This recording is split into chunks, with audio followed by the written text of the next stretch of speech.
All right, guys, we have got our Baltimore Ravens preview here. Excited for this football team. Not a ton of change here, but excited to go through it nonetheless. And yeah, we can do what we normally do. Jump right on in with the coaching staff. John Harbaugh is still the coach here.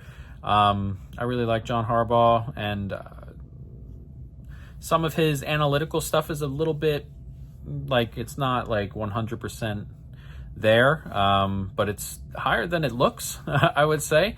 And for those who don't genuinely know about the Ravens and just all their stuff they do, they are very much analytically fueled. So most of their decision making is really, really good.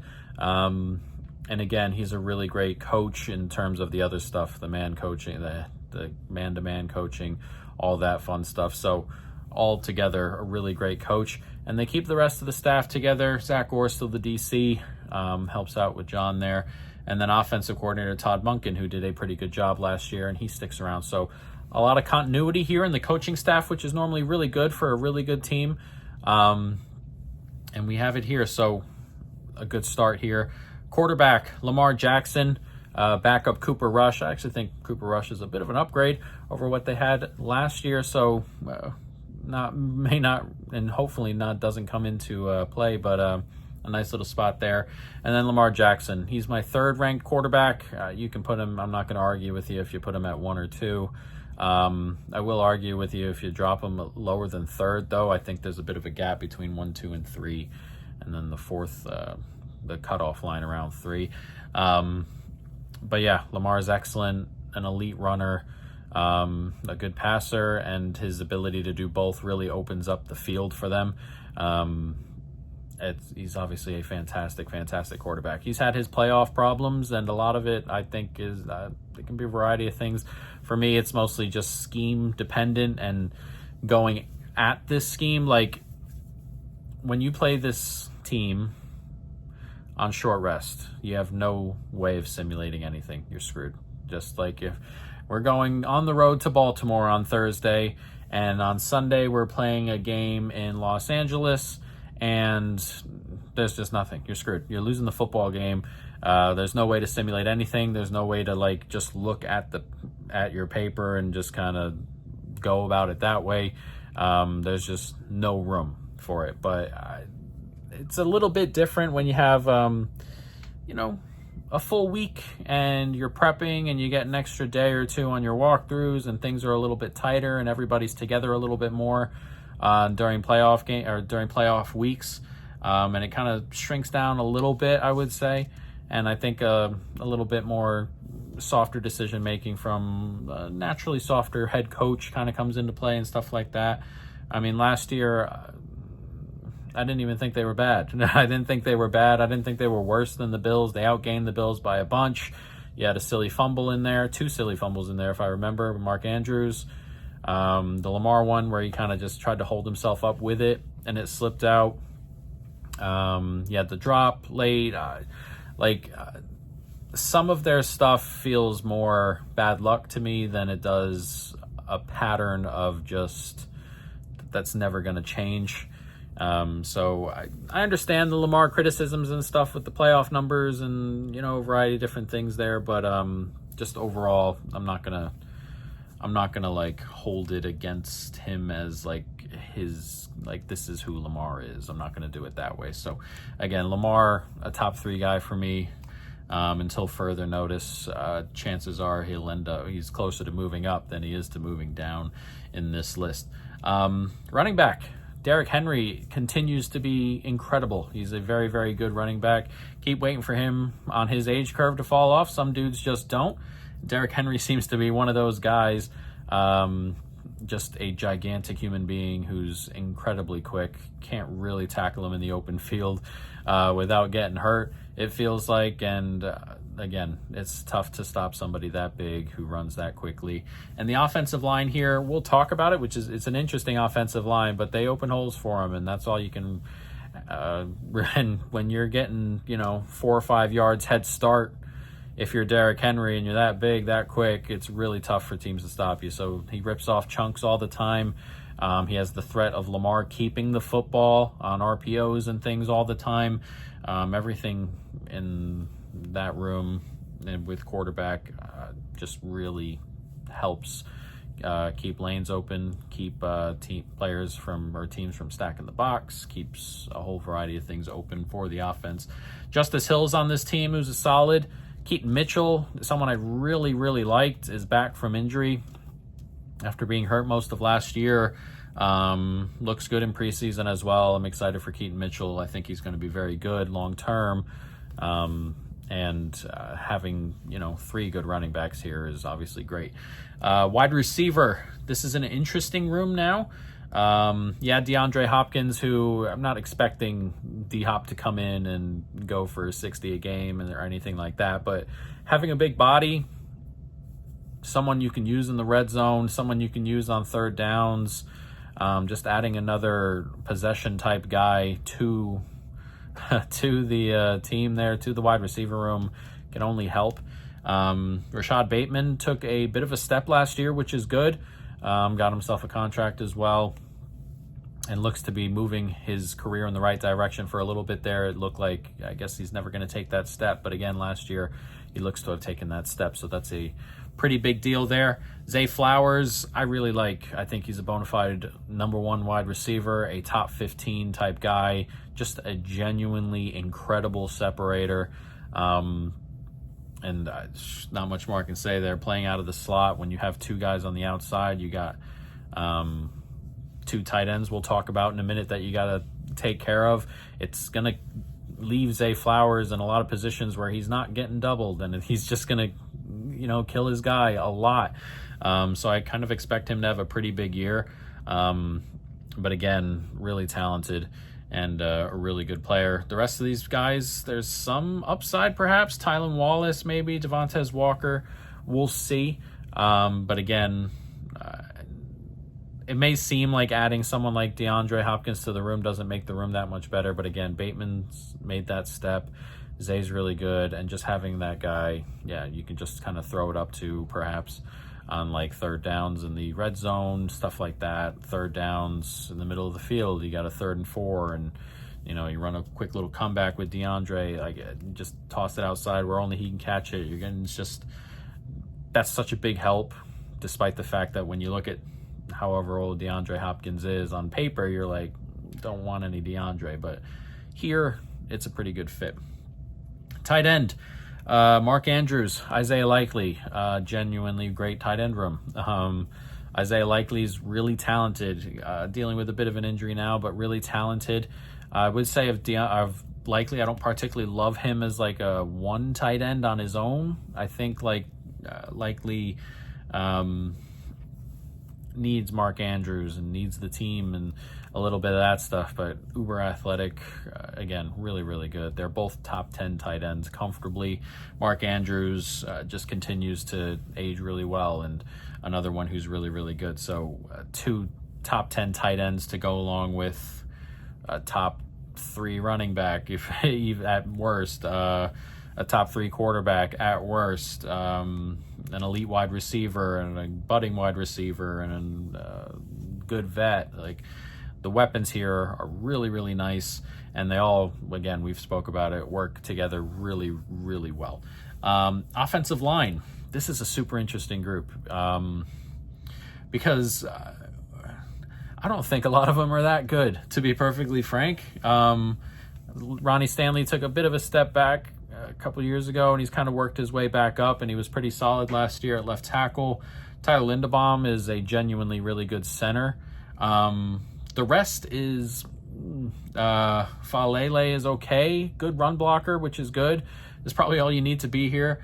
Voorhees, Rosengarten is like, he's young and he was okay, nothing fantastic.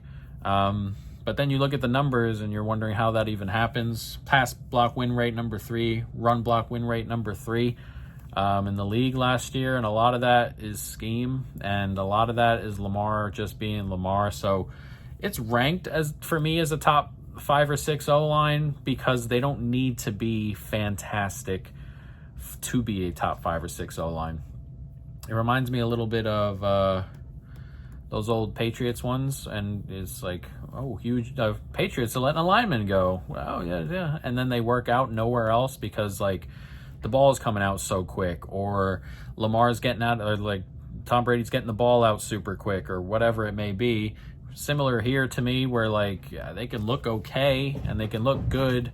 Excuse my cat over there. They could look good, but a lot of it is getting the ball out quick to the tight ends or to Zay or Lamar, just running RPOs or something like that. So like they only need to be decent at run blocking, which they are very good at it. The pass blocking doesn't even really need to be there, and it goes from there. It's a really interesting group. They have a nice swing tackle in Noteboom. I don't think he should be starting anywhere. I don't think he's that good, but in terms of just having depth at swing tackle is very nice. But yeah, it's a really, really strange phenomena that happens with this offensive line, and it works for them. Definitely works for them. So we'll see going forward. But yeah, a really good offense. Defense, this is an interesting group as well. Defensive line, pretty solid. Interior loses Michael Pierce, but they're solid still. Jones, Matabuike are still good players. And Pierce leaving is not like some big kind of moment for this interior. Still a very good interior. They're both, top 25 guys. Edge is interesting. Van Noy is playing above his age a little bit, and he was really solid last year. The rest of it is a bit of a question mark. Owe, Ojabo have never really gotten there, and we'll see there. Bloody phone constantly going. And then you get Mike Green comes in. This is a really, like, there's a world where Mike Green is just the best edge guy on this team. He had his issues obviously, but he's a genuine top 20 talent. So there's a world where Mike Green just comes in, hits the ground. Like, if he comes in and hits the ground running, he's the best edge rusher on the team pretty quickly, I would think. And it goes from there. So an interesting group, a solid group, a potentially good group if Mike Green comes in and he's good. But the floor is pretty high here with this defensive line. Linebacker, another really interesting group. Roquan Smith, great. Excuse the dogs barking, everything going off on this video, I apologize. But Roquan Smith started the year kind of slow, took him a little bit to get going, but was excellent toward the back half. He was a top 10 linebacker for sure in the second half of the season. The rest of this group is a bit of an issue. Simpson was bad. He's going to start. He was bad last year. You're hoping he takes a step or is just more solid, but for what it is right now, not good. In terms of the depth, Hummel, not good. You got a couple rookies in there as well, so this could be a potentially, like, this is a Roquan Smith injury away from being like a genuinely bad group. But again, Roquan Smith holds it up. He's excellent. Secondary, this is a really great one. Really love this group. And there's just a boatload of genuinely really good talent. Marlon Humphrey is a top 10 corner. Really, really good. Continues to be really, really good. They bring in Jair Alexander. Now, Jair is someone who misses games, and Jair is an interesting character altogether. But when he's on the field, he's good. And him at CB2, outside of Humphrey, is really nice to have. And if he stays healthy all year, and if he's normal all year, you're looking at a really great one, too. Nate Wiggins was solid last year. He'll be the 3 here. It's his second year. You're hoping he takes another step, and if he does, I mean, I don't know how you throw on this team. What are we looking at here? Safety. Kyle Hamilton is a top 1 safety. If you want to put him there, you can put him wherever you want. He's that good, and he does a variety of different things here on this team. Is just genuinely really, really great player. They lose a guy for the year, but they draft the way they draft. They're always ready to roll, it feels like, in positions like this. And Malachi Starks comes in. He was probably everybody's top rated safety last year, or coming into the draft, and if he hits the ground running, there should be no drop off period there. So again, I really love the group. I should say, for a lot of these groups, there's not a ton of depth. You're not going to get a ton of depth on the interior offensive line. Again, not zero depth really at linebacker, not a ton of depth at edge in terms of talented depth. Depth after the first 3 or 4 on the wide receiver group is kind of short. So the secondary is kind of depth free here. So like there's spots like where you're a cluster injury away from being really bad. But again, the top 22 are genuinely really, really, really good. And this is probably going to end up being one of our shorter previews because everybody is just so good. And it's very, very similar to what it was last year. And we can jump right into the schedule. Schedule is interesting. There's a world where if you start well, no one's catching you type. You get at Buffalo to start, Cleveland at home, Detroit at home, and Kansas City on the road. It's a really tough start. Detroit, KC, Buffalo are all really good football teams. And there's not much else to say. But after that, everything is really winnable. You get Houston at home, Rams at home before your bye. I wish this bye was a little bit later in the season when you're kind of thin, kind of nearer the playoffs, so you can kind of just like use a week to get guys back if need be. This has been a really healthy football team for 2 years, and that doesn't tend to stick around very, very often. But after the bye, you get Chicago, at Miami, at Minnesota, at Cleveland. You get a 3 road game in a row little stretch there. There's a bit of a gap between Miami and Minnesota. That's a Thursday, Miami, I think, and then it jumps to Minnesota on a Sunday. So you get a couple extra days in the middle there. It ends at Cleveland, which is a division rival, and the Ravens like to kind of play around with the Browns a little bit. Then you get the Jets at home, Bengals, and then you get Jets at home, and then another 3-game stretch in the division. You get Cincinnati, Pitt, both at home, and then at Cincy. All winnable, of course. If you're the Ravens, every game is winnable, but it's a tougher stretch. New England, and then at Green Bay and at Pitt 10. The season's a bit of a tough stretch. But again, this is like if you beat Buffalo and you beat Detroit and you beat Kansas City, which again I think are all very doable. I don't know how you're getting caught for the 1 seed there. If you beat Buffalo and you beat Buffalo, beat Cleveland, split with Detroit, KC, I'm not sure how you're being caught. Like, this is win these first 3-4 games, and it'll be really tough for anybody to catch this Baltimore team for the season, the way the schedule lines up. So I like the schedule for the most part. You get that interest. I'm gonna be betting Baltimore against Detroit there, regardless of what Detroit looks like. This is one of those things we talked about with Lamar. Out of conference games don't matter as much to some of these coaches. You're going on the road. Ravens, it's a new coaching, not for Campbell, but you get new coordinators there and stuff like that. That feels like a Ravens smash spot, but again, really like everything there. Really like how things go, and winning 2 of those 3 big games at the beginning will put them in a genuinely great position. So yeah, that's the Ravens. We have 3 bets. They're very much high upside bets for me. We have Ravens Super Bowl plus 750. That was an $11 bet. We placed that a little bit ago. Ravens to win the AFC North at minus 132. That is a $4.13 bet. Another bet we placed a little bit ago, and then a bet for today. Zay Flowers over 900.5 receiving yards at minus 110. That is a $2.31 bet. I think Zay ends up being the guy that really benefits from DeAndre being on the field.